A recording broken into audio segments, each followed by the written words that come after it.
تبارك الذي بيده الملك وهو على كل شيء قدير الذي خلق الموت والحياة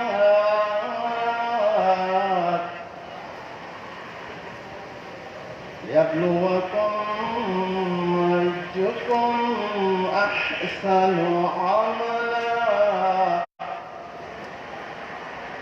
وهو العزيز الغفور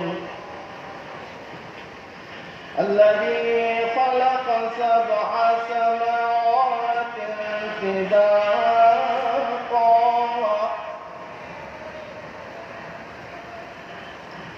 ما ترى في خلق الرحمن من تفاوت فارجع البصر هل ترى من فطور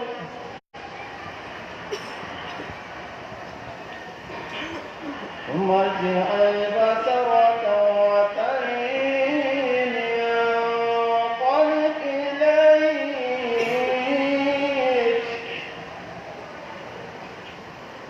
ينقلب إليك البصر خاسئا وهو حسير ولقد زينا السماء الدنيا بمصابيح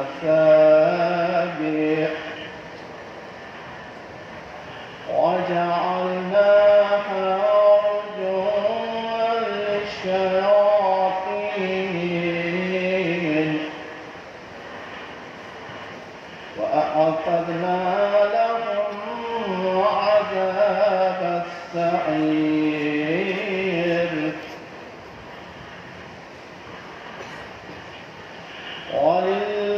وللذين كفروا بربهم عذاب جهنم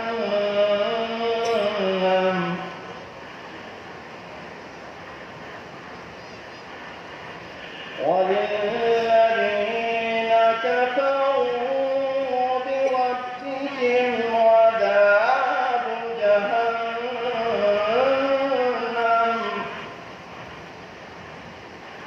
وبئس المصير إذا ألقوا فيها سمعوا لها شهيقا وهي تفور تكاد تميز من الغيظ كلما ألقي فيها فوج سألهم خزنتها ألم يأتكم نذير قالوا بلى قد جاءنا نذير فكذبنا وقلنا ما نزل الله من شيء إن أنتم إلا في ضلال كبير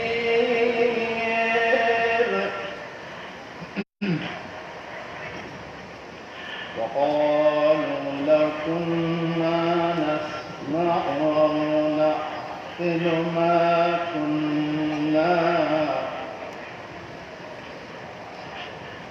وقالوا لو كنا نسمع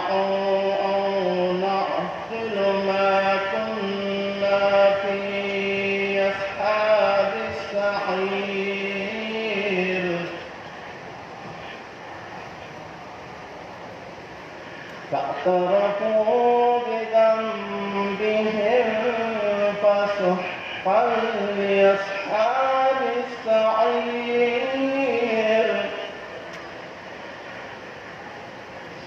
إن الذين يخشون ربهم بالغيب لهم مغفرة وأجر كبير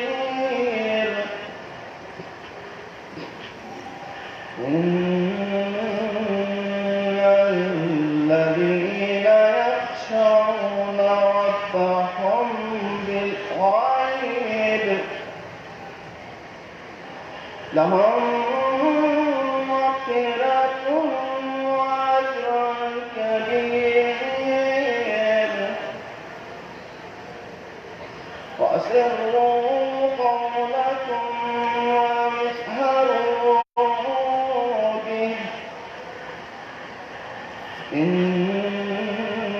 إنه عليم بذات الصدور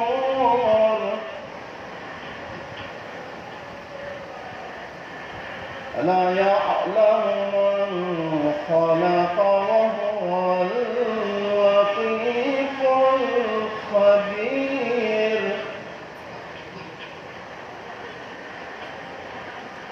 والذي جعل لكم الأرض ذلولا فامشوا في مناكبها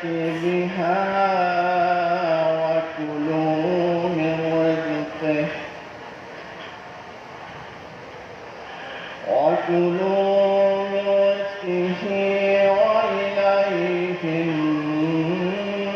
النشور أأمنتم من في السماء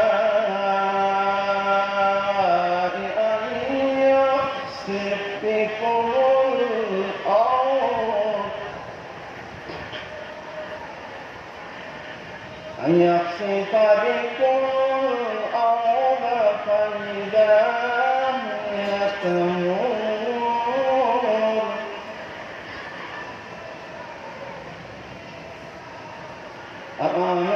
أأمنتم من في السماء أن يرسل عليكم حاسبا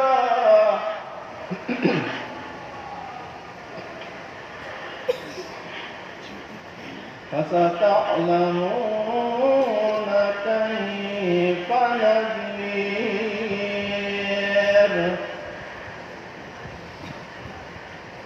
ولقد كذب الذين من قبلهم فكيف كان نكير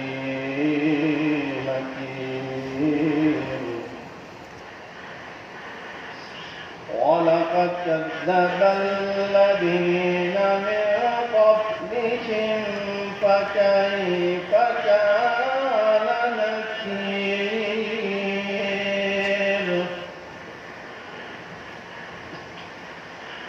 أولم يروا إلى الطير فوقهم صافات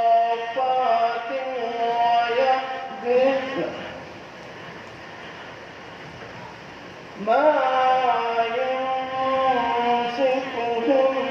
يمسكهن إلا الرحمن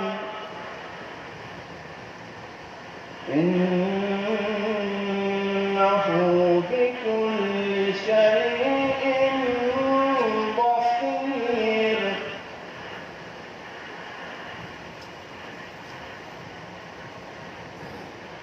أمن هذا الذي جند لكم ينصركم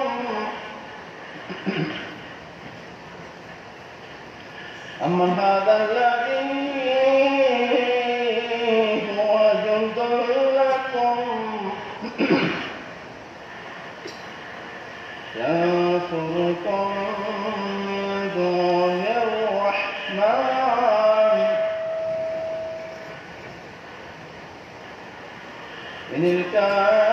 الكافرون إلا في غرور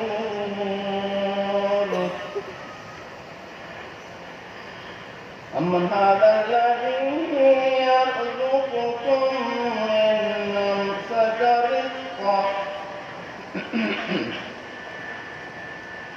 بل لجوا في عتو ونفور أمن يمشي متكئا على وجهه أمن يمشي متكئا على وجهه أهدى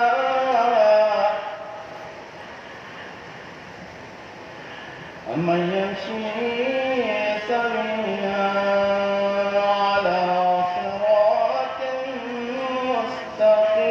مستقيم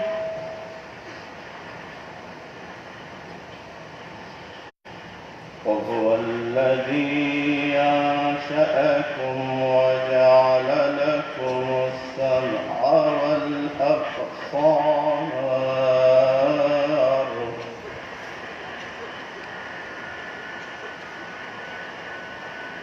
والأفئدة قليلا ما تشكرون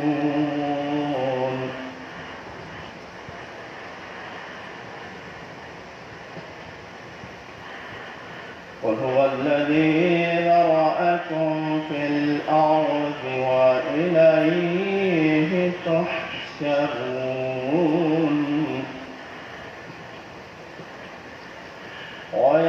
ويقولون متى هذا الوعد إن كنتم صادقين قل إنما العلم عند الله وإنما أنا نذير مبين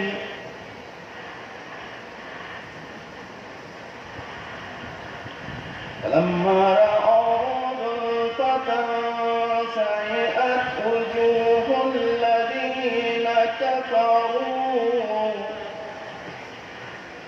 وقيل هذا الذي كنتم به تدعون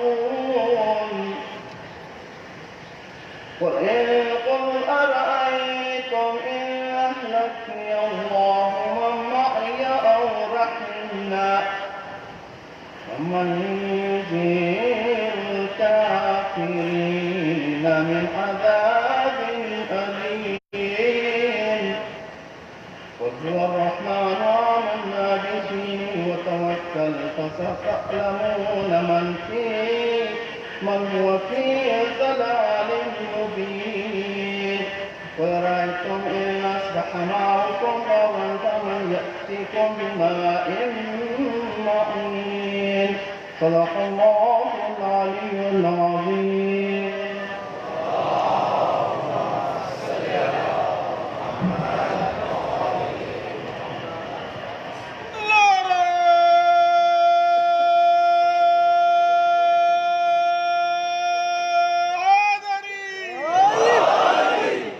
محمد وآل محمد صلوات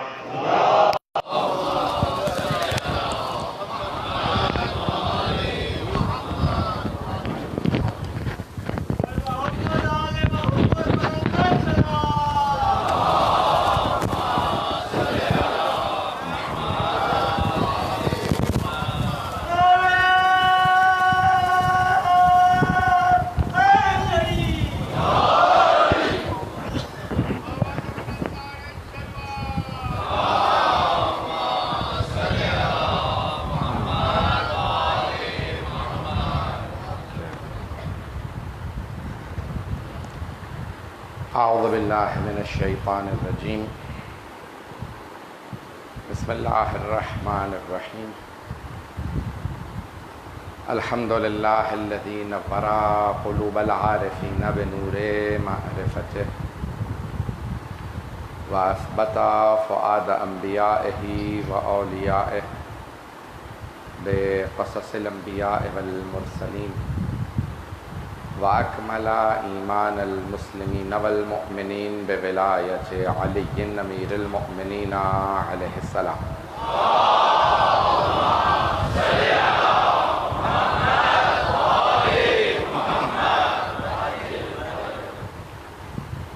والصلاة والسلام والتحية والإكرام على أفضل الموجودات العبد المؤيد والرسول المسدد المصطفى الأمجد المحمود الأحمد أعني أبا القاسم محمد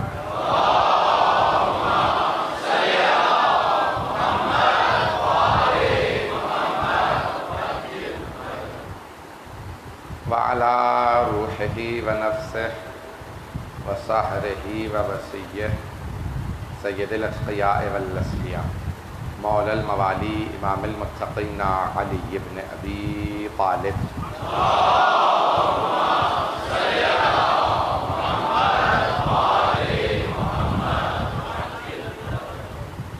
وعلى أوصيائه لا سيما بقية الله في الأرضين روحي وأرواح العالمين لتراب مقدمه الفداء واللعنة الدائمة على أعدائهم أجمعين من الآن إلى قيام يوم الدين. أما بعد فقد قال سيد الساجدين وزين العابدين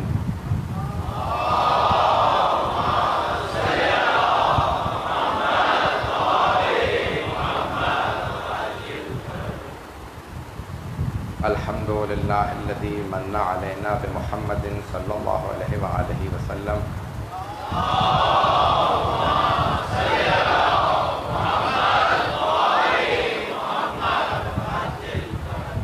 دون الأمم الماضية والقرون السالفة صلوات على محمد وعلى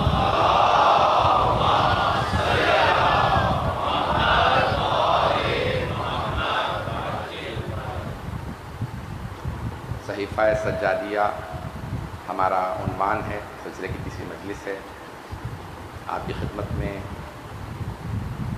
اس کتاب کی اہمیت اور اس کتاب کے مطالب کو پیش کر رہا. اس سے پہلے کہ دوسری دعا سے متعلق اور اس کے مطالب کے عنوان سے متعلق کچھ بات پیش کروں، حدیث کی اہمیت ایک اور بات کو پیش کروں. کل میں نے عرض کیا تھا کہ حدیث جب معصوم فرما رہے ہوتے ہیں، سب سے بڑا فرق عام لوگوں میں اور معصومین میں یہی ہے. بہت سے لوگ کہتے ہیں کہ معاذ اللہ پیغمبر ہم جیسے ہیں یا اہل بیت ہم جیسے ہیں. سب سے بڑا فرق یہ ہے، ہم سارا دن بولتے رہیں وہ کچھ نہیں بنتا، لیکن پیغمبر اسلام جو کہہ دیں وہ حدیث ہے. معصومین جو کہہ دیں حدیث ہے، جو کام انجام دیں وہ سنت ہے. ان کا ہر کام ہر فعل حجت ہے. صرف اپنا کام نہیں بلکہ ان کے سامنے کوئی کام انجام دیا جائے اور وہ اس کی تائید کر دیں، اسے بھی سنت کہا جاتا ہے. کسی کام سے نہ روکیں، اس کا مطلب ہے جائز ہے، کیونکہ معصوم نے نہیں روکا. تو معصومین علیہ السلام کا درجہ مقام کچھ اور ہے. اب حدیث معصوم کا فرمان ہے. حدیث کی اہمیت سے متعلق چند باتیں پیش کروں گا جلدی کہ اب حدیث جب وہ فرما رہے ہوتے ہیں تو بہت سے افراد سنتے تھے، حفظ کرتے تھے اور پھر دوسروں تک منتقل کرتے. پھر بیچ میں پابندیاں آ گئیں حدیث بیان کرنے کو. بیان کرنے والے بعض اوقات اگر ایک ہو تو اس کو کہتے ہیں حدیث احاد. ہمارے ہاں علم حدیث میں احاد واحد ہے جس کا راوی صرف ایک ہے، یہ چین یا اس کا سلسلہ سند صرف ایک راوی ہے، وہ احادیث احاد. زیادہ ہوں تو متضاعف بھی ہو سکتی ہیں، متضافر بھی ہو سکتی ہیں، یعنی 5 سے زیادہ اسناد ہو. بعض کا 2-3 سند ہوتی ہیں، بعض کا 5 سے زیادہ. توجہ ہے اب تک؟ اور بعض اوقات اہل سنت کے ہاں 10 یا اس سے زیادہ کسی ایک حدیث کی اسناد ہوں. یعنی 10 راستوں سے وہ حدیث بیان کر رہے ہیں، یعنی ایک ہی حدیث کے الفاظ پیغمبر اسلام یا معصومین سے 10 مختلف راستوں سے، اسناد سے، سند سے، یا 10 راویوں سے وہ حدیث بیان ہو رہی ہو، اسے کہا جاتا ہے حدیث متواتر ہے، متواتر حدیث۔ یہ یاد رہیں گی اصطلاح۔ اب احاد اور متواتر ذہن میں رکھیے گا۔ متواتر جب کئی راوی بیان کرنے والے ہیں اور کئی مرتبہ بیان نہیں کر رہے، وہ خود لکھوا رہے ہیں، لکھو اسے دوسروں تک منتقل کرنا۔ صحیفہ سجادیہ کا کمال یہ ہے کہ امام نے وہ دعائیں مانگی ہیں، کئی لوگوں نے سنی، پھر امام نے اپنے دونوں بیٹوں کو لکھوائیں اور کہا آگے منتقل کر دینا۔ اب ایک نہیں، کئی معصومین سے، کئی راستوں سے اس کی اسناد موجود ہے۔ تو صحیفہ سجادیہ کی سند بہت قوی ہے، اس پہ شبہے کی اور شک کی کوئی گنجائش نہیں۔ تو یہ معصومین کا کلام ہے، معصوم کا کلام، اب اسے صحیفہ سجادیہ کہا جاتا ہے۔ اللہ نے ہمیں عطا کیا معصوم کے ذریعے یہ دعائیں ہیں۔ دیکھیں، اس سے پہلے کہ میں آج کی اس دعا کو پیش کروں، ایک حکمت پیش کر رہا ہوں۔ میں نے شروع میں پہلی مجلس میں کہہ دیا تھا علمی موضوع ہے اور اس کے متعلق تھوڑے سخت ہیں، لیکن میں اسے جتنا آسان بنا کے پیش کر سکتا ہوں پیش کر رہا ہوں۔ وہ کہتے ہیں دیکھیں، اللہ کی بارگاہ میں دعا کرنا جسارت کے برابر ہے، مانگنا گستاخی اور جسارت کے برابر ہے۔ کیوں؟ مانگا اس سے جاتا ہے جو انسان کی ضرورت کو جانتا نہ ہو، اگر بات پہنچ جائے، اور اللہ ہر شے کی ضرورت کو اس سے بہتر جانتا ہے، ہر انسان کی ضرورت کو اس سے بہتر جانتا ہے، جانور اور پرندوں کی ہر ایک کی ضرورت کو اس سے بہتر جاننے والا خالق ہے۔ تو دیکھیں، دو ہی صورتیں ہو سکتی ہیں، انسان مانگتا کس سے؟ جسے ضرورت معلوم نہ ہو، یا دوسرے جو مصلحت اور بہتری نہ سمجھتا ہو، جو مشورے کا، نصیحت کا محتاج ہو، بھئی اگر دینے لگو تو مجھے یہ دینا، مجھے اس شے کی ضرورت ہے، اس کی ضرورت نہیں ہے۔ یہ سوچنا بھی اللہ پہ محال ہے، کیونکہ ہماری مصلحتیں ہم سے بہتر خدا جانتا ہے۔ تو اب خدا سے پھر بھی مانگنا یہ گستاخی ہے، کیونکہ وہ ہماری ضرورت بھی جانتا ہے، مصلحت بھی جانتا ہے۔ لیکن اللہ کتنا کریم ہے، خود ہی قرآن میں فرماتا ہے ادعونی استجب لکم، تم مانگتے رہو میں عطا کرتا رہوں گا۔ کتنا کریم ہے کہ یہ اس کی عظمت ہے کہ کہتا ہے مانگتے رہو میں عطا کرتا رہوں گا۔ اب دیکھیں، انسان مانگ سکتا ہے، جو چاہے مانگ سکتا ہے۔ پورے مکتبے یا چلیں عالم اسلام کے اندر احادیث بہت زیادہ ہیں، فرمان، خطبے بہت، حبیب خدا کے ائمہ علیہ السلام بہت فرامین موجود ہیں۔ دو ایسی نعمتیں مکتب اہل بیت علیہ السلام کے پاس ہیں، دو نعمتیں جو کسی عالم میں نہ دین کے پاس ہے نہ کسی مکتب کے پاس ہے۔ توجہ سے سنیے گا، دو نعمتیں، میں علمی نعمتوں کی بات کر رہا ہوں، دو ایسی نعمتیں۔ دیکھیں، قرآن کریم سارے عالم اسلام کے پاس موجود ہے، ہمارے پاس بھی، احادیث سب کے پاس ہیں، لیکن دو نعمتیں ایسی ہیں جو صرف ہمارے پاس ہیں، زیارات اور دعائیں۔ جتنی ہمارے پاس ہیں کسی کے پاس نہیں۔ بھئی اسی کا وہی احساس کر سکتا ہے جسے دعا پڑھنے کی عادت ہو۔ عزیزان گرامی، اتنی دعائیں ہیں کہ انسان کو پتہ نہیں ہوتا کون سی دعا پڑھوں۔ دیکھیں، دعا کے اندر کبھی بھی اگر آپ نے ائمہ کی عظمت کو دیکھنا ہو تو دعاؤں میں دیکھیں یا زیارات میں دیکھیں۔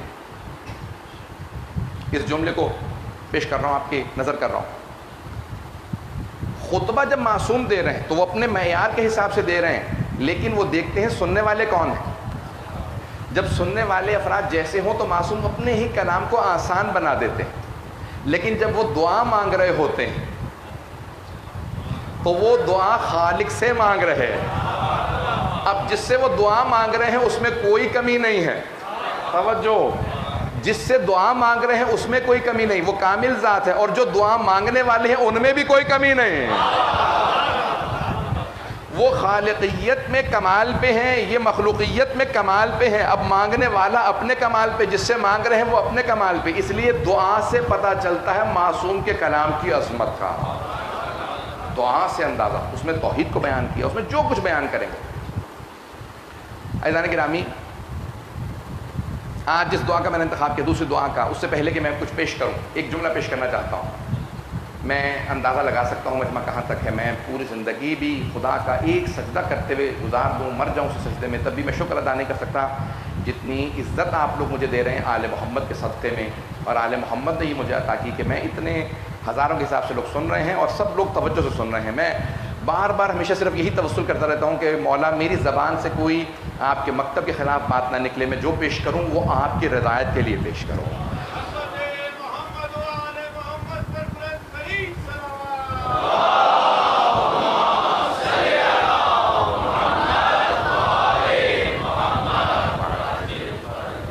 اس مطلب کو خاص طور سے اپنے نوجوانوں کے لیے اور میں سب نوجوانوں کو تاکید کروں گا کہ تعلیم ضرور حاصل کریں, علم ضرور حاصل کریں. علم حاصل کرنا بہت ضروری ہے. مکتب اہل بیت کے ماننے والوں کے لیے تحصیل علم ضروری ہے. کبھی یہ نہ سوچیں میری عمر گزر گئی, نہیں, کبھی ایسا نہیں. ایک بہت بڑے دانشور نے جو مسلمان بھی نہیں ہے وہ کہتا ہے جب میں نے صحیفہ سجادیہ پڑھی تو پڑھنے کے بعد اس نتیجے پہ پہنچا کہ اگر آج کسی قابل ترین پروفیسر سے کہا جائے تمہارے پاس 5 سال ہیں, تمہیں پی ایچ ڈی دی جائے گی, اسکالرشپ دیا جائے گا, وظیفہ لگایا جائے گا, پیسے دیے جائیں گے, سکون سے بیٹھ کے ایک ایسی دعا لکھ دو, ایک ایسی دعا لکھ دو جیسی امام سجاد نے مانگی ہے. کہاں وہ 58 دعائیں جو صحیفہ سجادیہ میں موجود ہیں. اگر کسی سے کہا جائے نا کہ وظیفہ ملے گا, اسکالرشپ ملے گا, سکون, پی ایچ ڈی ملے گی, ڈگری ملے گی, پیسے ملیں گے, سکون سے آرام سے بیٹھ کے ایک دعا لکھ دو, 5 سال کی مدت ہے, تو کہا کوئی سوچ کے ایسی دعا نہیں لکھ سکتا جیسی امام نے فی البدی دعائیں مانگی ہے. فی البدی یعنی جو سوچ کے نہیں, دعا بیٹھے ہیں مانگنے کے لیے, تو کلام صحیفہ سجادیہ بنتا چلا جا رہا. اللہ اکبر. جب میں سوچتا ہوں کہ ہم کس مکتب میں آئے ہیں کہ جہاں ائمہ علیہ السلام جب دعا مانگتے ہیں تو صحیفہ سجادیہ بن جاتی ہے, جہاں انبیاء سلام کر کے کہیں. اب ہم اس کے جملوں کو پیش کرنا چاہتے ہیں. آج دوسری دعا کا انتخاب کیا. امام نے خود ترتیب بتائی, میں نے دعائیں مانگی ہیں, ان کو اس ترتیب سے لکھو. دوسری دعا جب شروع کرتے ہیں تو کہاں پہلی ہم پہ ہے, تحمید اللہ کی ہم کو بیان کیا. اور یہاں آج ہمیشہ جب بھی دعا شروع کریں گے اکثر ائمہ الحمدللہ سے شروع کرتے ہیں. اللہ نے اپنے کلام کو الحمد سے شروع کیا. تمام تعریفیں اللہ کے لیے, تمام تعریفیں اس ذات کے لیے جس نے, میں تو یہ کہتا ہوں تمام تعریفیں اس اللہ کے لیے جس نے محمد و آل محمد کو بنایا. جس کی مخلوق ایسی ہو وہ خالق کیسا ہوگا. تو عزیزان گرامی کے اب یہاں امام شروع کرتے ہیں. اب یہاں نعت بدل آ رہے ہیں, کہتے ہیں الحمدللہ الذی من علینا بمحمد صلی اللہ علیہ وآلہ وسلم.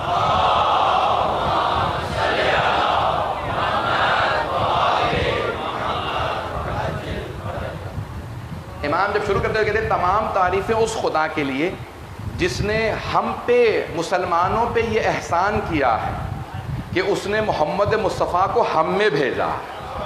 میں جملہ اگر پہنچا پاؤں, اگر اس جملے کی عظمت کا آپ کو اندازہ ہو جائے کہ امام کیا فرما رہے ہیں. دون الامم الماضیہ, امم جمع ہے امت کی. امام کہتے ہیں پچھلی امتوں کے بجائے اللہ نے اس امت کو محمد مصطفیٰ عطا کی ہے.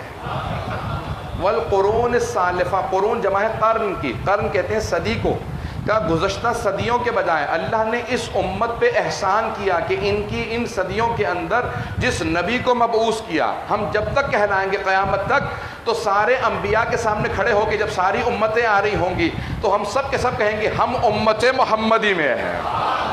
اللہ اکبر. بہت بڑا جملہ ہے. میں آج صرف اس جملے پہ پڑھنا چاہتا ہوں کہ مولا فرما رہے ہیں کہ اللہ کا یہ منع لقد, اب قرآن کی آیت بھی ہے سورہ آل عمران آیت نمبر 164 میں, لقد من اللہ علی المؤمنین اذ بعث فیہم رسولا منہم یتلو علیہم آیاتہ ویزکیہم ویعلمہم الکتاب والحکمہ وان کانوا من قبل لفی ضلال مبین. وہ اللہ وہ ہے جس نے ان لوگوں کے درمیان اپنے رسول کو مبعوث کیا ہے جو ان پہ اس کی آیتوں کی تلاوت کرتا ہے, ان کے نفوس کو, ان کے جسموں کو, روحوں کو پاک کرتا ہے.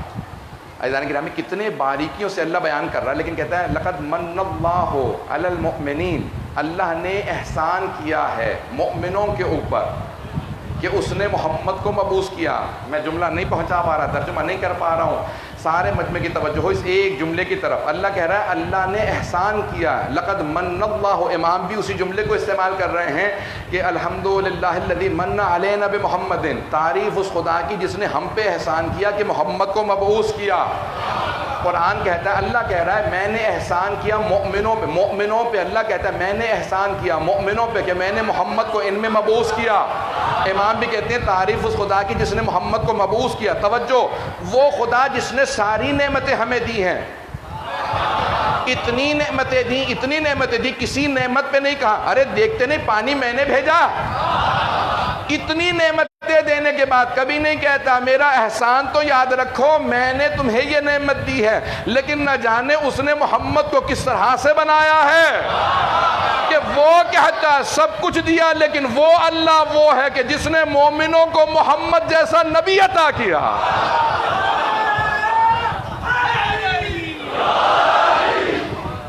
کتنی عظمت ہے اللہ سبحانہ و تعالیٰ کی۔ اور وہ کہتا میں نے تمہیں اس لائق سمجھا اے مومنوں میں نے تمہیں اپنا حبیب عطا کیا۔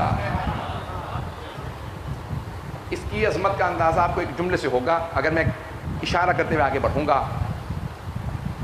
ہمارا نظریہ کیا ہے؟ کتاب ہے معراج، کس کی ہے؟ آیت اللہ شہید سید عبد الحسین دستغیب شیرازی۔ آیت اللہ دستغیب شیرازی کا نام سن رکھا ہے سب حضرات نے؟ شہید دستغیب بہت مشہور ہیں، بے انتہا کتابیں، 70 سے زیادہ کتابیں ان کی کتاب ہے معراج۔ وہ کہتے ہیں معراج پیغمبر کے لیے نہیں تھی، خاص طور سے سارے مجمع کی وجہ توجہ چاہیے اس ایک جملے کی طرف۔ معراج پیغمبر کے لیے نہیں تھی، معراج یعنی عروج، ترقی۔ معراج پیغمبر کے لیے نہیں تھی، ان کے لیے کوئی ترقی نہیں تھی کہ وہ معراج پہ جا رہے تھے، نہیں، جب تک سارا مجمع نہ ہو یہ جملہ ضائع نہ ہو، سارے مجمع کی توجہ ہو۔ شہید دستغیب نے اپنی پوری کتاب کا پورا جو نچوڑ میں کتاب کا 2 جملوں میں پیش کروں، وہ کہتے ہیں معراج پیغمبر کی نہیں ہے، پیغمبر کو عروج نہیں کہ آسمان پہ جا رہے ہیں، انہیں تو 500 معراج ہوئی ہیں، پیغمبر بار بار آسمان پہ جاتے تھے، یہ ان کے لیے کوئی معراج نہیں ہے، ان کے لیے عروج نہیں کہ آسمان پہ چلے گئے۔ کہا جب پیغمبر اسلام زمین پہ بھیج دیے تو وہاں سارے فرشتے جو آسمان پہ نور محمد کی زیارت کرتے تھے، ان سب نے کہا پروردگارا جب سے تو نے یہ لباس انسانیت بنا کے پہنا کے بھیجا ہے ہم نے محمد کی زیارت نہیں کی، رسول خدا کو آسمان پہ بلا لے کہ ہم ان کی زیارت کر لیں۔ کہ معراج تو فرشتوں کی تھی، وہ حبیب خدا کو دیکھ رہے تھے، وہ ان تمام فرشتوں کی معراج تھی کہ وہ حبیب خدا کی زیارت کے منتظر تھے کہ ہمیں عروج نصیب ہو رہا ہے۔ تو اب یہ معراج حقیقتاً کیا ہے کہ حبیب خدا جا رہے ہیں، مجھے تفصیل میں نہیں جانا۔ تو عزیزان گرامی کون ہے حبیب خدا؟ کہ اللہ کہہ رہا ہے مومنوں سے کہ میں نے تم پہ احسان کیا ہے کہ میں نے انہیں تمہارے درمیان میں بھیجا ہے، مبعوث کیا ہے۔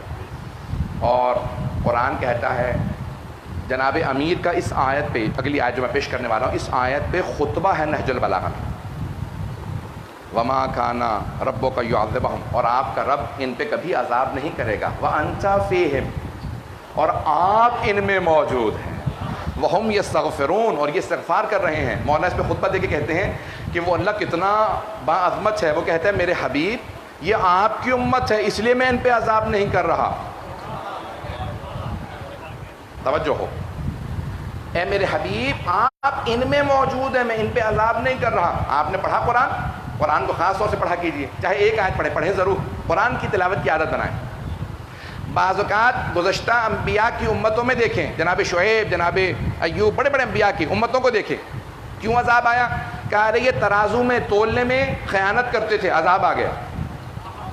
توجہ، تولنے میں خیانت کرتے تھے، عذاب آ گیا۔ کہا شکار کرتے ہیں مچھلیوں کا، مچھلیوں نے شکایت کی ہے، کبھی مراعات نہیں کرتے، اپنی لالچ دیکھتے ہیں، کبھی جانوروں کی پرواہ نہیں کرتے، عذاب آ گیا۔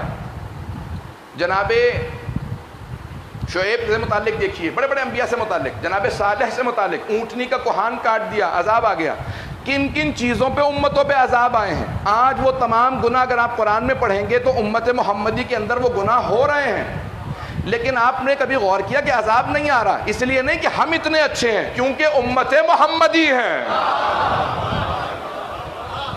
کم از کم احسان مند تو ہوں کہ پروردگارہ تیرا کرم ہے، تو نے امت محمدی میں پیدا کیا، ہمیں رسول خدا کی امت بنایا۔ میں سب سے متعلق پیش کروں گا، لیکن آج امام کے جملے کی تشریح کرنا چاہتا ہوں۔ الحمدللہ الذی من علینا بمحمد، تعریف اس خدا کی جس نے ہمارے درمیان رسول خدا محمد مصطفیٰ کو بھیجا۔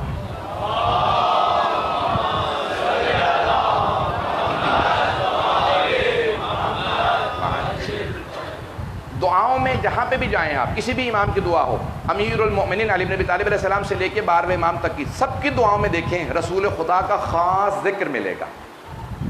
وہی بتا سکتے ہیں عظمت رسول خدا جو اہل بیت ہوں. اہل بیت محمدی تو بتا سکتے ہیں. تو آل محمد علیہ السلام نے بتایا. عزیزان گرامی پیش کر رہا ہوں کون ہے. یہاں تک چند حدیث کو جلدی پیش کروں گا. یہاں تک دعاؤں میں ہے، ائمہ علیہ السلام کہتے ہیں، احادیث میں ہے کہ الدعاء محجوب، دعا ایک حجاب میں رہتی ہے.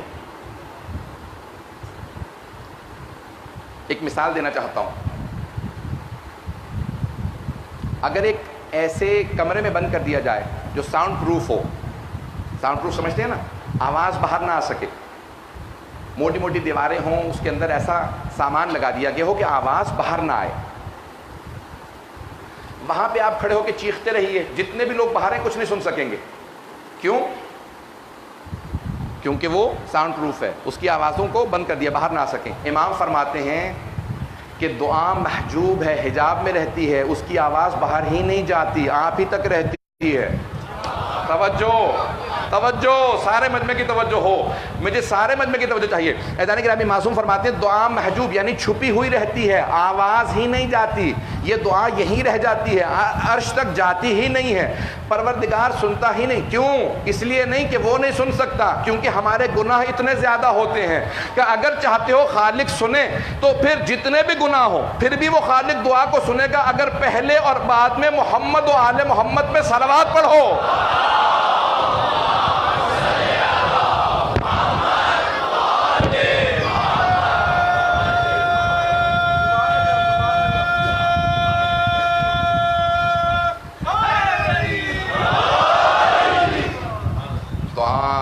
حجاب میں ہے حتی یصلی، جب تک کہ صلوات نہ بھیج دی جائے محمد وعلی محمد پہ.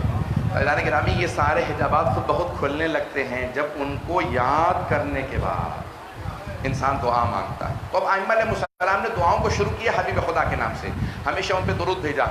آئیں ذرا ایک اور چند حدیث حبیب خدا سے متعلق پیش کرنا چاہتا ہوں. یہ ان سے متعلق کیوں؟ اب ایک سیرہ حلبیہ سے پیش کر رہا ہوں، شیعہ سنی کتابوں میں موجود ہے، جلد نمبر 1 کے اندر ہے. جب میں پیش کرتا ہوں یہ تو میرے اپنے رونگٹے کھڑے ہو جاتے ہیں. جب اس کو پڑھتا ہوں، جب دہراتا ہوں، کیفیت بدل جاتی ہے. کہ اللہ نے جناب موسیٰ کو کہا اے موسیٰ کلیم اللہ، میرا ایک مقرب بندہ، بہت میرا مقرب تھا، میرا ولی تھا، اس کا انتقال ہو گیا ہے ایک بستی میں، لوگوں نے اسے دفنایا نہیں ہے، آپ جائیے جا کے اس مقرب بندے کو دفنا دیجیے. جناب موسیٰ چلے، اٹھے، پہنچے، اس بستی میں آئے اور آنے کے بعد بستی والوں سے پوچھا کہ اللہ کا ایک مقرب بندہ تمہارے درمیان انتقال کر گیا، مجھے اس کا نام بتاؤ. سب ایک دوسرے کو دیکھنے لگے. کہا کوئی اللہ کا مقرب بندہ انتقال کر گیا؟ کہا نہیں. کہا اے موسیٰ ہماری بستی میں اللہ کے کسی مقرب بندے کا انتقال نہیں ہوا. جناب موسیٰ نے کہا پروردگارہ تو نے اسی بستی میں بھیجا تھا. کہا موسیٰ اسی بستی میں انتقال ہوا. کبھی تمہارے درمیان میں ہے؟ اللہ کہتا ہے اسی بستی کے اندر ہے. سب ایک دوسرے کو دیکھنے لگے، پوچھنے لگے، ہر گھر میں پوچھا. بستی چھوٹی سی تھی، کہ اس گھر میں کسی اللہ کے مقرب کا، کسی مقرب بندے کا، اللہ کا بہت قریبی ہو، اللہ کا محبوب ہو، اس کا انتقال ہوا؟ کہا نہیں. جناب موسیٰ نے کہا اچھا کسی کا انتقال ہوا؟ کہا ایک بہت گنہگار تھا، بد کردار تھا، ہم اس کا جنازہ اٹھا کے کوڑے پہ پھینک آئے ہیں، ہم نے اسے دفنایا نہیں ہے. تو جناب موسیٰ گئے. کہا پروردگارہ کہیں یہی تو نہیں ہے؟ کہا ہاں موسیٰ یہی میرا مقرب تھا. توجہ رکھیے گا میرے ساتھ. کہا یہی میرا مقرب تھا. جناب موسیٰ نے اٹھایا، اسے غسل و کفن دیا، جنازہ پڑھایا، دفنایا. پھر سوال کیا کہ پروردگارہ یہ ساری بستی کہتی ہے گنہگار تھا، تو کہتا ہے تیرا مقرب تھا، پروردگارہ راز کیا ہے؟ کہا موسیٰ بستی بھی صحیح کہتی ہے، انہوں نے صرف اس کے گناہ دیکھے. توجہ. بھی صحیح کہتی ہے، انہوں نے صرف اس کے گناہ دیکھے ہیں. کہ پروردگارہ تجھے کیوں اتنا پسند تھا، تیرا اتنا مقرب کیوں بنا؟ کہ موسیٰ اس کی ایک عادت تھی، کلما نشرت تورات، کلما نشرت تورات، جب بھی توریت کھولتا تھا، وَنَظَرَ إِلَىٰ اسم محمد. بھائی توجہ سارے مجمع. ترجمے کی کہ موسیٰ اس کی ایک عادت تھی, بہت گنہگار تھا, میں جانتا ہوں گنہگار تھا, لیکن موسیٰ اس کی ایک عادت تھی, مجھے کیوں اتنا پسند تھا, کلما نشر التوراۃ ونظر الی اسم محمد قبلہ ووضعہ علی عینیہ وصلی علیہ. موسیٰ جب بھی توریت کھولتا, میرے حبیب محمد مصطفیٰ کے نام کو دیکھتا تو چومتا تھا, آنکھوں سے لگاتا, پھر ان پہ صلوات پڑھتا تھا.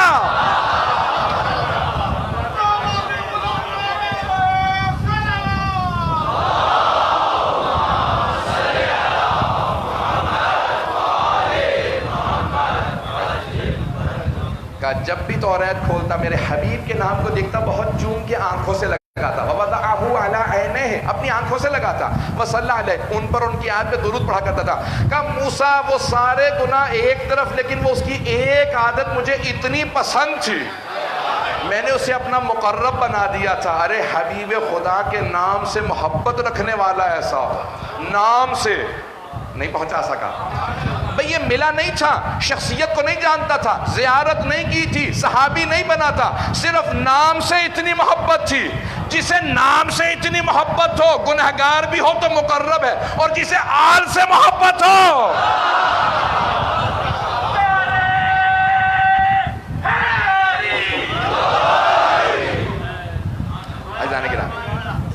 یہ حبیب خدا کا نام ہے جو تمام حجابات کو ہٹاتا ہے. کبھی بھی کوئی گناہ نہ کرے رسول خدا کا نام لے کے. رسول خدا کا نام برکتوں کا, نعمتوں کا سبب بنتا ہے.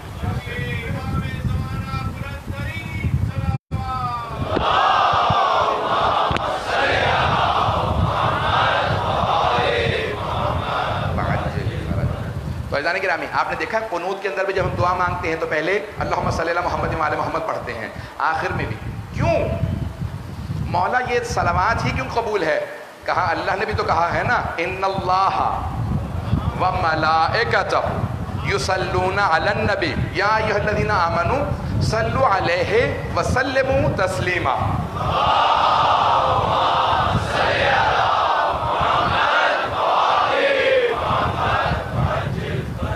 کیونکہ اللہ کہتا ہے وہ اور اس کے ملائکہ بھی رسول خدا پہ درود و سلام بھیجتے ہیں, اے ایمان والا تم بھی درود و سلام بھیجو. تو اس لیے یہ وہ عبادت ہے جو کسی حالت میں رد نہیں ہے. اگر ابتدا رد نہ ہو, انتہا رد نہ ہو, تو پھر جو درمیان میں شے ہوگی وہ بھی رد نہیں ہوگی. تو اس لیے دعا کو ہمیشہ جب بھی رکھو درمیان میں رکھو درود و صلوات کے. ایک جملہ پیش کر رہا ہوں. اب ہم یہ, کیونکہ آیت میں ہے ان اللہ و ملائکتہ یصلون علی النبی, نبی پہ درود بھیجتے ہیں, تو ہم کیوں کہتے ہیں اللہم صلی علی محمد وعلی محمد؟ ہم بھی کہتے ہیں اللہم صلی علی محمد. توجہ ہے بھئی, آیت نے کہا ہے یصلون علی النبی, نبی پہ درود بھیجتے ہیں, نبی پہ سلام بھیجتے ہیں. تو پھر ہم کیوں آل کو لازماً شامل کرنا سمجھتے ہیں, لازم سمجھتے ہیں؟ تو کیونکہ حبیب خدا نے فرمایا, سارے صحابہ کا مجمع تھا, لا تصلوا علیہ صلاۃ البترا, مجھ پہ دم بریدہ صلوات مت بھیجا کرو. قیل یا رسول اللہ ما صلاۃ البترا, صحابہ کرام رضوان اللہ تعالی علیہم اجمعین نے کہا کہ یا رسول اللہ یہ دم کٹی صلوات کیا ہوتی ہے, دم بریدہ صلوات کیا؟ کہ جب تم مجھ پہ صلوات بھیجتے ہو میری آل کو شامل نہیں کرتے, تو یہ دم بریدہ صلوات ہے. جب بھی مجھ پہ درود بھیجو, صلوات بھیجو, تو میری آل کو ضرور شامل کرو, کیونکہ میرے دشمن مجھے ابتر کہا کرتے تھے, اللہ نے مجھے کوثر عطا کیا.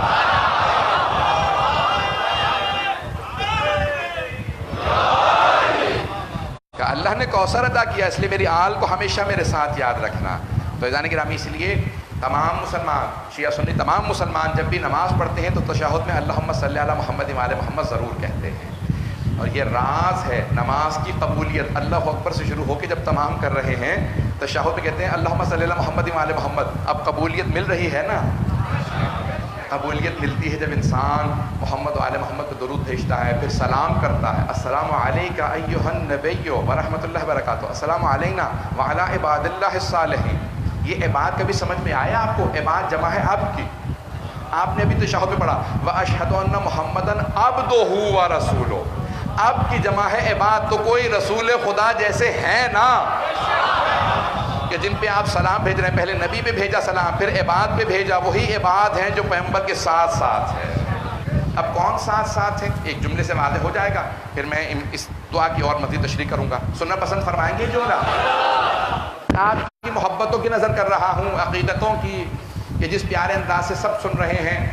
کہ جناب امیر فرماتے ہیں اگر تم نے سنت نبوی کو سمجھنا ہو تو مجھ سے سمجھنا، میں پیغمبر کے ساتھ مکے میں بھی تھا، مدینے میں بھی تھا، میں پیغمبر کے ساتھ سفر میں بھی تھا، حضر میں بھی تھا، مسجد میں بھی تھا، گھر میں بھی تھا، فرش پہ بھی تھا، عرش پہ بھی تھا۔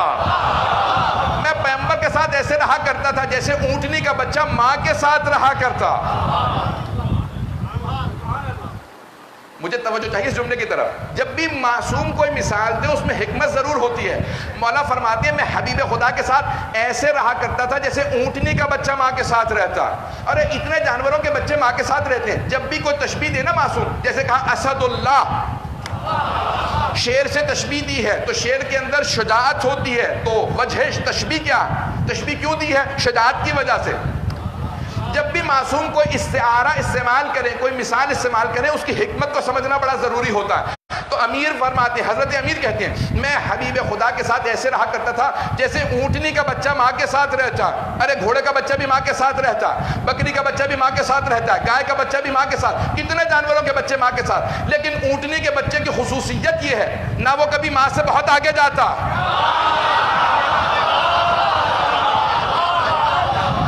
سے تجاوز کرتا ہے، نہ ماں سے پیچھے رہتا، نہ کبھی دائیں جاتا ہے نہ کبھی بائیں، ماں کے قدم پہ قدم رکھ کے چلتا ہے۔ جو قدم پہ قدم رکھ کے چلے، رسالت ماں کے ساتھ، اسے علی کہتے ہیں۔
مستجاب ہوتی ہیں محمد و آل محمد کے تذکرے سے، ان کا نام لینے سے دعا قبول ہوتی ہے۔ تو امام سجاد نے اپنی تمام دعا، حتی دعائے مکارم الاخلاق دیکھیں، دوسری دعائیں دیکھیں، دعائے توبہ دیکھیں، ہمیشہ حبیب خدا کا نام ہوگا، پہلے ان کا واسطہ ہوگا، ان پہ درود ہوگا۔ تو دعاؤں کے مستجاب ہونے کے لیے حبیب خدا اور ان کی آل کا ذکر ضروری ہے۔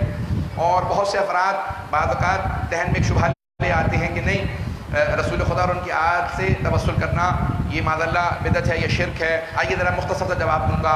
عزیزان گرامی، ان کے نام سے کوئی بھی شے منسوب ہو جائے تو وہ تبرک بن جاتی ہے۔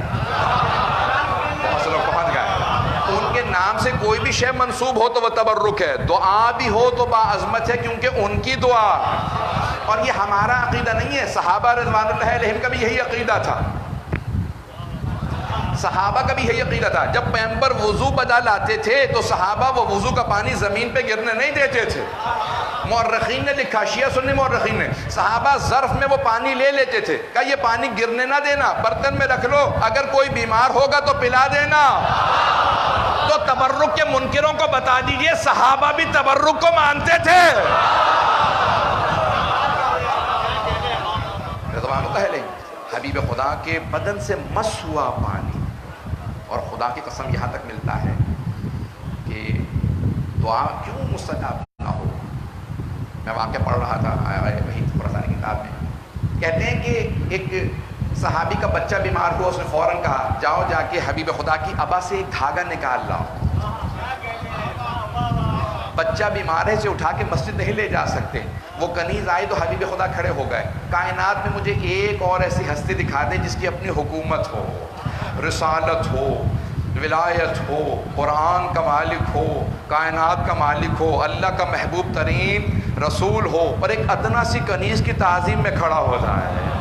یہ عظمت ہے رسول خدا کی، اسی لیے دعائیں ان کے صدقے میں مستجاب ہیں۔ جیسے ہی آپ کھڑے ہوئے کنیز کو حیا آئی، سارے صحابہ دیکھ رہے ہیں کہ کون ہے، کنیز چلی گئی، دوسری مرتبہ تیسری، جب تیسری مرتبہ آئی حبیب خدا نے ابا اتاری رکھ دی، اس نے دھاگا نکالا جانے لگی، صحابہ نے کہا یا رسول اللہ معاملہ کیا ہے؟ کہا یہ کسی گھر سے آئی ہے، سوال کرو کیوں آئی تھی؟ بھائی جو بغیر سنے بغیر پوچھے جانتا ہو اسی کو تو کہتے ہیں علم غیب۔ کون کہتا ہے حبیب خدا کے پاس علم غیب نہیں تھا؟ تو کہا کہ پوچھو اس سے، سوال کرو کنیز سے کیوں آئی؟ کہا میں جس گھر سے آئی ہوں بچہ بیمار تھا، انہوں نے کہا تھا کہ ابا کا ایک دھاگا لے آؤ، حبیب خدا نے جب ابا رکھی میں نے دھاگا نکالا، وہ کنیز اس گھر کے اندر گئی، بچے کے سر پہ دھاگا رکھا پیغمبر کی ابا کا، وہ بچہ شفا یاب ہو گیا، صحابہ اس بچے کو پیغمبر کے پاس لے کے آئے۔ آپ کی ابا کے دھاگے کا اثر یہ ہے، جسم کے لباس کے دھاگے کا اثر ایسا ہو، ارے لباس کا اثر ایسا ہو تو آل کا اثر کیسا ہوگا؟ حبیب خدا کے نام کا اثر ہے۔ حبیب خدا جب بھی دعائیں مانگے کبھی بھی ایسا نہ کریں کہ حبیب خدا کا نام نہ ہو، محمد و آل محمد کے نام کے ساتھ دعا کو شروع کریں۔ بات واضح ہو گئی ہے؟ اب آئیے ذرا امام نے اس دعا کے اندر صفات کو بیان کیا، کہا حبیب خدا خلق عظیم کے مالک تھے۔ خلق عظیم دو چیزیں ہیں، ایک ہے خلق، دوسرے خلق۔ انسان کیسا بنایا گیا اسے خلق کہتے ہیں، اور اس کا اخلاق کیسا ہے اسے خلق ہے۔ خلق اور خلق۔ خلق بہت سے لوگوں نے کہا خلق ایک ہے انسان کا اپنا اخلاق کردار، دوسرا ہے اس کی جسم، اس کا چہرہ۔ میں کیسا ہوں اس پہ میرا کوئی قابو نہیں، کنٹرول نہیں، اللہ نے مجھے جیسا بنا دیا، یہ میرا چہرہ، لیکن میرا کردار میرا عمل کیسا ہے یہ میرا اختیار ہے۔ بہت سے لوگ پہنچ گئے، مجھے سارے مجمع کی دوبارہ توجہ چاہیے اس مطلب کی طرف۔ عزیزان گرامی، اللہ سبحانہ و تعالیٰ نے حبیب خدا کو بہت خوبصورت بنا کے بھیجا، نور بنا کے بھیجا، پاک بنا کے بھیجا، طیب و طاہر بنایا، لیکن اخلاق تو پیغمبر کا اپنا تھا، کردار تو ان کا اپنا تھا۔ اب سمجھ میں آیا اللہ کو اتنے محبوب کیوں تھے؟ میں نے جتنا اچھا بنایا تھا اس سے اچھا اخلاق انہوں نے سمجھایا۔ اب یہاں روک کے ایک اور جملہ پیش کر رہا ہوں عزیزان گرامی، اب امام حسین کے جملے کی عظمت کو سمجھیں جو جناب علی اکبر علیہ السلام سے متعلق کہا، پروردگارہ گواہ رہنا ہم اس نوجوان کو بھیج رہے ہیں جو تیرے نبی کا سب سے مشابہ ہے، قولاً و فعلاً و منطقاً، کردار میں، رفتار میں، گفتار میں۔ بھئی یہ جناب علی اکبر علیہ السلام کا کمال نہیں تھا کہ ان کا چہرہ پیغمبر جیسا تھا، یہ تو اللہ کا کمال تھا کہ اس نے علی اکبر کو پیغمبر جیسا بنایا، لیکن یہ جناب علی اکبر کا کمال تھا کہ ان کا کردار پیغمبر جیسا تھا۔ اور فرمائے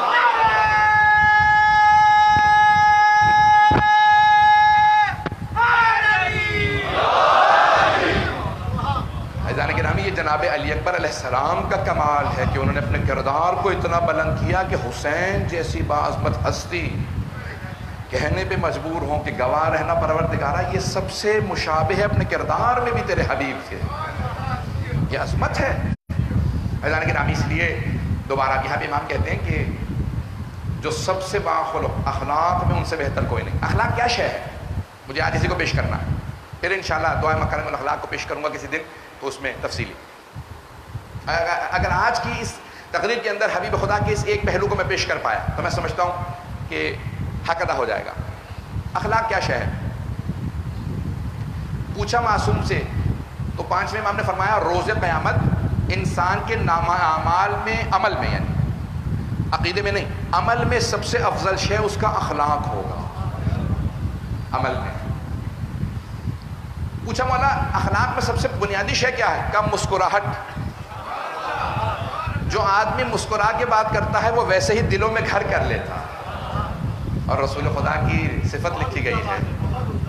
اگر بات پہنچ جائے میرے نوجوان بچوں تک، میرے بھائیوں تک، بزرگ تو لطف اندوز ہو رہے ہیں، میں چاہتا ہوں میرے بھائی، میرے بچے، خاص طور سے اتنے نوجوان ماشاءاللہ موجود ہیں، جناب سیدہ سب کو سلامت رکھیں۔ تو میرے بچے خاص طور سے سنیں، مسکرا کے بات کرنا ہے۔ مسکرا کے بات کرنے سے انسان دل میں گھر کرتا ہے۔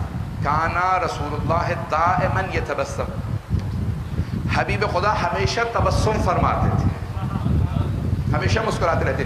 جناب امیر سے متعلق ان کے دشمنوں نے سب سے بڑی تنقید یہی لکھی ہے کہ یا علی گھمسان کا رن پڑا ہوا ہے, سارے بھاگ رہے ہیں, آپ پھر بھی مسکرا رہے ہیں.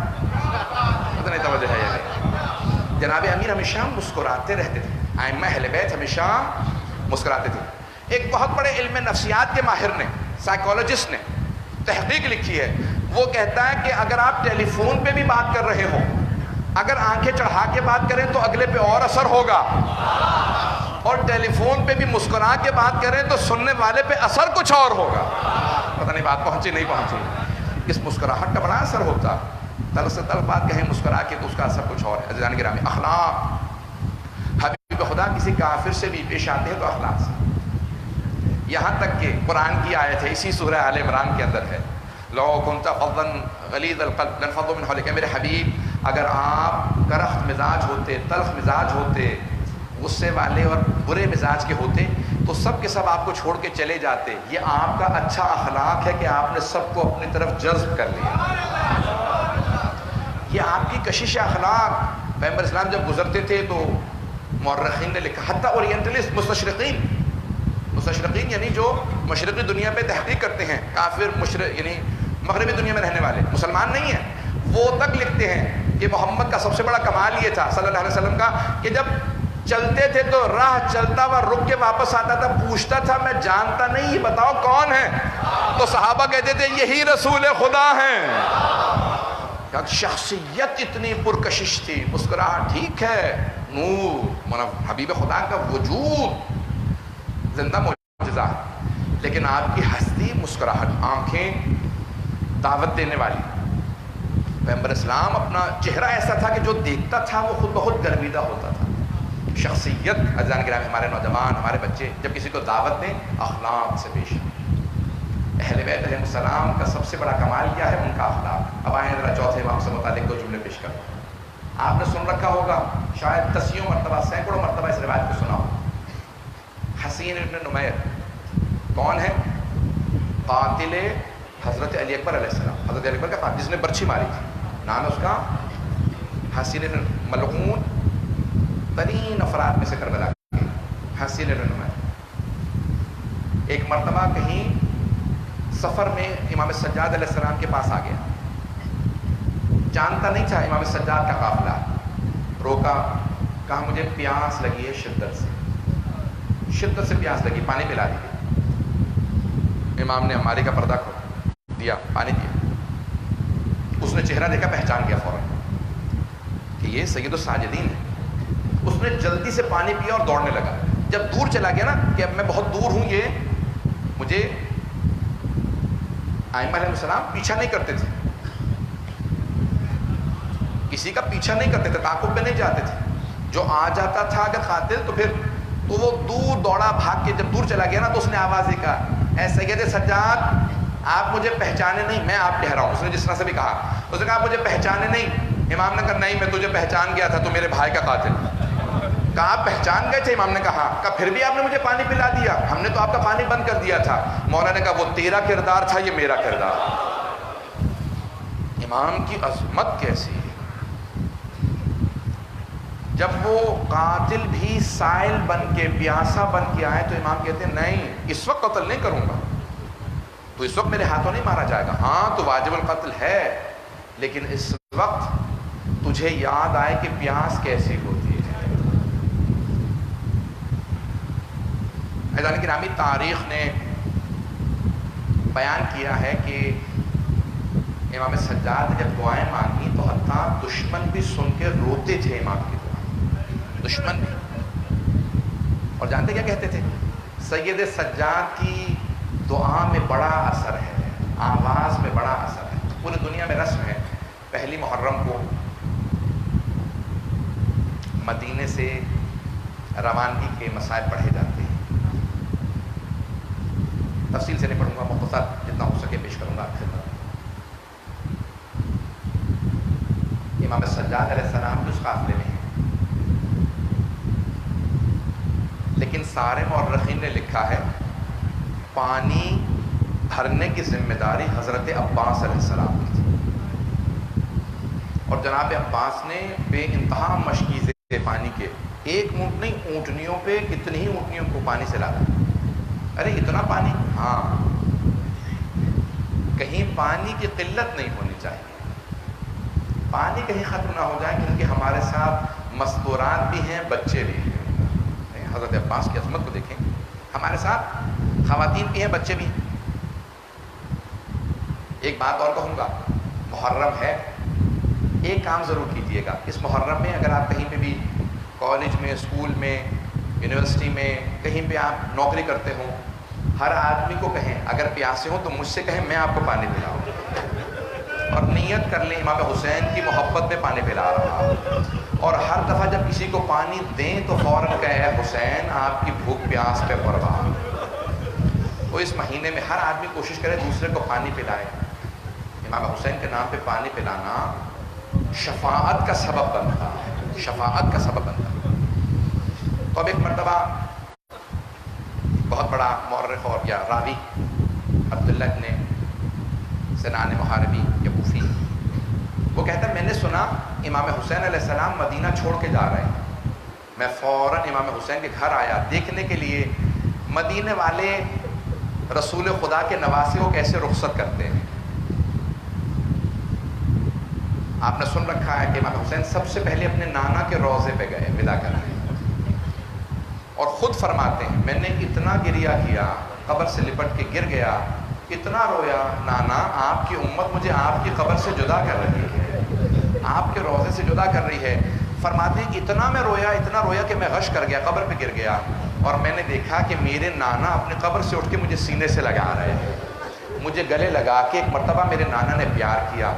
کہا کہ نانا کیا حکم ہے آپ کا؟ کہا ان اللہ شاء ان یراک قتیلا، مشیت یہی ہے آپ میدان کربلا میں شہید ہو جائیں گے.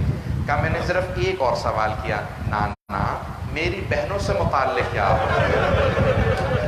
تو کہا میرے نانا رونے لگے اور کہا ان اللہ شاء ان یراہن سبایا، کہا مشیت یہی ہے کہ آپ کی بہنوں کو قیدی بنا لیا جائے گا، جانتے ہوئے کہ میری بہنوں کو قیدی بنایا جائے گا. امام حسین علیہ السلام اٹھے، پھر ماں کی قبر پہ گئے. بڑے بڑے علماء ایک ہی جملہ کہتے ہیں، جیسے ایک چھوٹا بچہ ماں سے لپٹ کے روتا ہے، ویسے امام حسین قبر جناب سیدہ سے لپٹ کے رو رہے تھے. اور بار بار میرا دل کہتا ہے، یہی کہتی ہوں کہ اماں مجھے اپنی آغوش میں لے لے. آپ نے یہی سنا ہے نا ممبر سے کہ جناب سیدہ نے کیا جواب دیا؟ کہا بیٹا اپنے آپ کو تنہا محسوس نہ کرنا، میں کربلا ساتھ آؤں گی.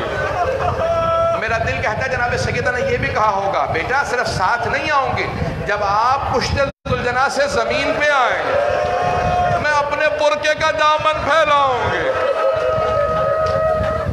اے حسین میں آپ کے سر کو زمین پہ نہیں گرنے دوں گی، میں اپنے برقعے کے دامن میں آپ کے سر کو. عزیزان گرامی، ایک مرتبہ ماں سے ودا کیا جناب سید الشہداء نے، اور اٹھے آئے جناب ام سلمہ سے ملنے کے لیے آئے اپنی نانی سے. کہا نانی اماں میں عراق جا رہا ہوں، کربلا جا رہا ہوں، بس کربلا کا نام سننا تھا. حضرت ام سلمہ رونے لگی. اہل سنت کی بھی تاریخ میں ہے، حتیٰ ترمذی کے اندر حدیث میں بھی ہے، روایات میں ہے کہ جناب ام سلمہ رونے لگی. کہا اے حسین کربلا مت جائیے گا، آپ کے نانا نے مجھ سے کہا تھا آپ کربلا میں مارے جائیں گے. تو امام حسین نے کہا نانی اماں وہ وقت آ گیا ہے میری شہادت کا. تو جناب ام سلمہ بہت روئیں، بہت روئیں. بھائی سب کے سب ایک ہی سوال کر رہے ہیں، اے حسین کربلا کیوں جا رہے ہیں؟ کہا شہادت کے لیے. کہا جب شہادت کے لیے جا رہے ہیں تو ہمیں سمجھ میں نہیں آ رہا بہنوں کو ساتھ کیوں لے جا رہے ہیں؟ تو بس ایک ہی جملہ سب نے لکھا ہے. امام حسین نے فرمایا کہ میری شہادت سے میرے نانا کا دین بچے گا اور میری بہنوں کی وجہ سے میری شہادت بچے گی. اگر بہنیں ساتھ نہ ہوں تو میرا پیغام کون پہنچائے گا؟ یہ ہر جگہ جا کے بتائیں گے حسین باقی نہیں ہے، یہ نواسہ رسول ہے. بس بھئی چلیں آخری جملے سن لیجیے، 4 سے 5 منٹ کی زحمت دوں گا لیکن میرا وعدہ ہے ہر آنکھ میں آنسو ہوگا. اب عبداللہ ابن سنان کہتے ہیں جب میں پہنچا نا امام حسین کے گھر تو میں نے دیکھا گھر کے باہر دروازے کے سامنے حسین مسند بچھائے بیٹھے ہیں. اے حسین آپ کی عظمتوں کو سلام. کبھی ایسا بھی وقت آنا تھا حسین گھر کے باہر مسند بچھا کے بیٹھے، گھر کے باہر مسند بچھائے بیٹھے ہیں. کہ جوانان بنی ہاشم سامنے کھڑے ہیں. ایک مرتبہ جب سارا کا سارا پانی لادا اور ایک مرتبہ دیکھا کہ اونٹ موجود ہیں، اونٹنیاں موجود ہیں، جناب عباس سے کہا اونٹنیوں پہ اماریاں لگا دو، اور ایک مرتبہ کسی کنیز سے کہا بیویوں کو بلا دی جاؤ، ان کو سوار کرا دیا جائے۔ ایک مرتبہ ساری بیویاں آ رہی ہیں، میں سارا مختصر کر رہا ہوں۔ ایک مرتبہ کسی خادمہ نے اندر سے آواز دی، کسی کنیز نے کہا حسن مشتبہ کی بیوہ آ رہی ہے۔ سید الشہداء نے آواز دی، قاسم عبداللہ آگے بڑھو، ماں کو ناقہ پہ سوار کرا دو۔ ایک بیٹے نے اپنا گھٹنا زمین پہ رکھا، اماری کا پردہ ہٹایا، دوسرے نے بازو تھاما، کہا مادر گرامی ناقہ پہ سوار ہو جائیے۔ اتنے میں کسی نے اندر سے کنیز نے آواز دی، ارے لیلا آ رہی ہے۔ آواز دی، علی اکبر ماں کو سوار کرا دو۔ میرا دل کہتا ہے یہ بیویاں سوچتی ہوں گی آج تو سوار کرا دیا۔ اجرکم اللہ، اجرکم اللہ۔ بس بھئی راوی کہتا ہے اتنے میں اندر سے آواز آئی، علی کی بیٹی ام کلثوم تشریف لا رہی۔ راوی کہتا ہے میں نے دیکھا حسین نے آواز دی، عباس آگے بڑھو، علی اکبر آگے بڑھو، قاسم عبداللہ اور محمد سوار کراؤ۔ ایک نے اماری کا پردہ ہٹایا، کسی نے گھٹنا زمین پہ رکھا، ایک نے بازو تھاما، جناب ام کلثوم کو سوار کرا دیا۔ بس بھئی راوی کہتا ہے کہ ایک مرتبہ اندر سے آواز ہے، علی کی بیٹی زینب کبریٰ، ارے زینب کبریٰ تشریف لا رہی ہے۔ اجرکم اللہ۔ ایک سوال کروں، میں بھی اگلے مصاحب نہیں پڑھوں گا، میں مصاحب نہیں پڑھ رہا ہوں، ایک سوال میری طرف دیکھیے گا، ایک سوال کروں، جب آپ روتے ہیں آپ کو کوئی تازیانے تو نہیں مارتا؟ آپ کو کوئی تماچے تو نہیں مارتا؟ اجرکم اللہ، آپ کے رونے پہ کوئی پابندی تو نہیں ہے؟ راوی کہتا آواز آئی، علی کی بیٹی زینب کبریٰ آ رہی۔ راوی کہتا میرا تعجب بڑھ گیا جب میں نے خود دیکھا حسین اپنی مسند سے کھڑے ہو گئے، کہا عباس اماری کا پردہ ہٹاؤ، علی اکبر اپنا گھٹنا زمین پہ رکھو۔ حسین نے بازو تھاما، جناب زینب نے کہا بھیا آج میں عباس سے سوار نہیں ہوں گی، آج علی اکبر سے سوار نہیں ہوگی، آج اون و محمد سے سوار نہیں، بھیا مجھے معاف کر دو، آج میں آپ سے بھی سوار نہیں ہوں۔ پھر کس سے سوار ہوں گی جناب زینب؟ کہا بھیا اسے بلائیں جو 11 محرم کو مجھے ناقہ پہ سوار کرائے گا۔ میرے مولا حسین نے آواز دی، او میرا سید سجاد، او میرا عابد،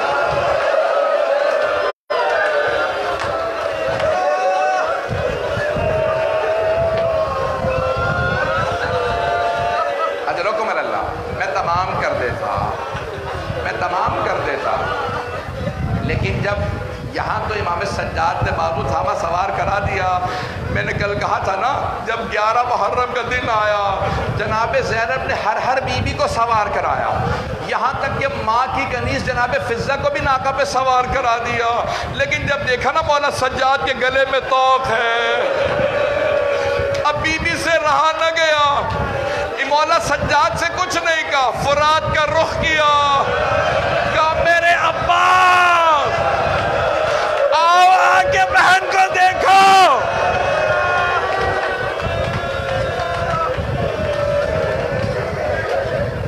الا لعنت اللہ علی القوم الظالمین وسيعلم الذین ظلموا أي منقلب ينقلبون۔ 2 منٹ بیٹھیں گے، میں دعا کرواتا ہوں۔ جب آنکھ میں آنسو ہو دعا رد نہیں ہوتی۔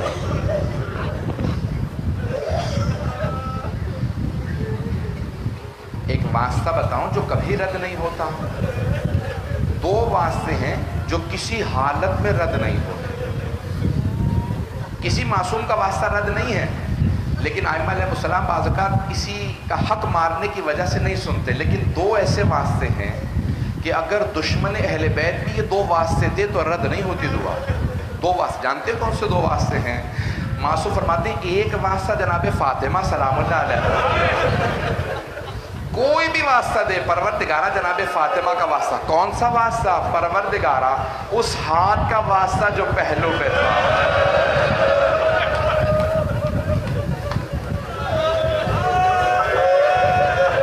اور دوسرا واسطہ جو کبھی رد نہیں ہوتا، یہاں تک کہ امام زمانہ نے فرمایا میرے ماننے والوں سے کہنا جب بھی میرے ظہور کی دعا مانگیں یہ والا واسطہ دیں۔ وہ دوسرا واسطہ کون سا ہے؟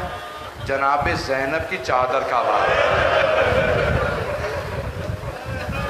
آئے ذرا مل کے کہیں پروردگارہ جناب زینب کی چادر کا واسطہ، ہمیں امام زمانہ کا ظہور دیکھنا نصیب فرما۔ پروردگارہ جہاں جہاں مومنین بسیں سب کے جان مال عزت آبرو کی حفاظت فرما، بے اولادوں کو اولاد عنایت فرما، پریشان حالوں کی پریشانیاں دور فرما، حج و زیارات کی تمنا رکھنے والوں کو حج و زیارات نصیب فرما۔